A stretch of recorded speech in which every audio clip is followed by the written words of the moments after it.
या देवी सर्वभूतेषु माँ सिद्धिदात्री रूपेण संस्थिता नमस्तस्ये नमस्तस्ये नमस्तस्ये नमो नमः।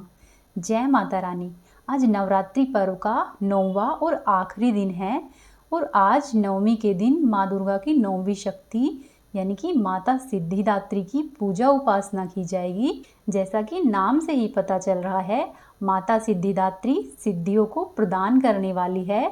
देवी भागवत पुराण में हमें यह उल्लेख मिलता है कि एक बार भगवान शिव को सिद्धि प्राप्त करने की इच्छा हुई, तब उन्होंने माँ सिद्धिदात्री की ही उपासना की थी।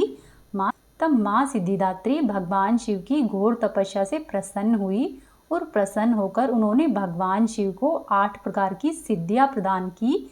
इस वरदान के फलस्वरूप ही भगवान शिव का आधा शरीर देवी के रूप में परिवर्तित हो गया। इसके बाद से ही भगवान शिव को अर्धनारीश्वर के नाम से जाना जाने लगा। अर्धनारीश्वर अर्थात जिसमें आधा शरीर पुरुष का हो और आधा शरीर स्त्री का हो, वह भगवान शिव का अर्धनारीश्वर रूप कहलाया। शिव जी का यह रूप संपूर्ण ही ब्रह्मांड में पूजनीय है।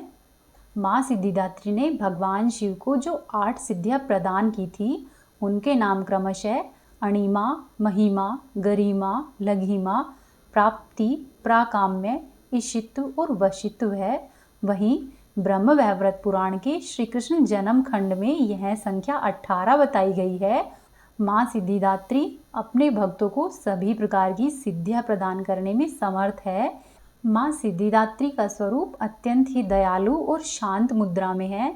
इनकी 4 भुजाएं हैं और ये कमल के पुष्प पर आसीन है। माता रानी अपनी 4 भुजाओं में क्रमशः कमल पुष्प, शंख, चक्र और गदा धारण करके रखती है। इनका वाहन सिंह है, जो कि शक्ति और साहस का प्रतीक होता है।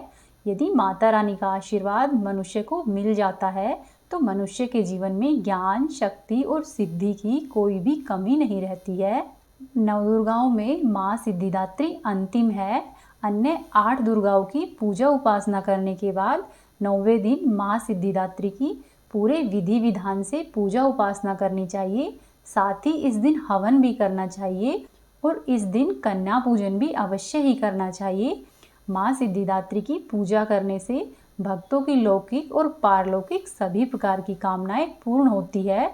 सिद्धिदात्री माता की कृपा के पात्र जो भी मनुष्य होते हैं, उनके अंदर कोई भी कामना शेष नहीं रहती है। चाहे वह सांसारिक इच्छा हो, आवश्यकताओं की हो, मानसिक रूप से हो, किसी भी प्रकार की हो, माँ भगवती दिव्य रूप से उन सभी को पूर्ण कराती है। माँ सिद्धिदात्री की पूजा उपासना करने से मनुष्य परम शांतिदायक और अमृत पद की ओर ले जाने वाले गुणों को प्राप्त करता है। जय माँ सिद्धिदात्री, जय भवानी, जय जन कल्याणी।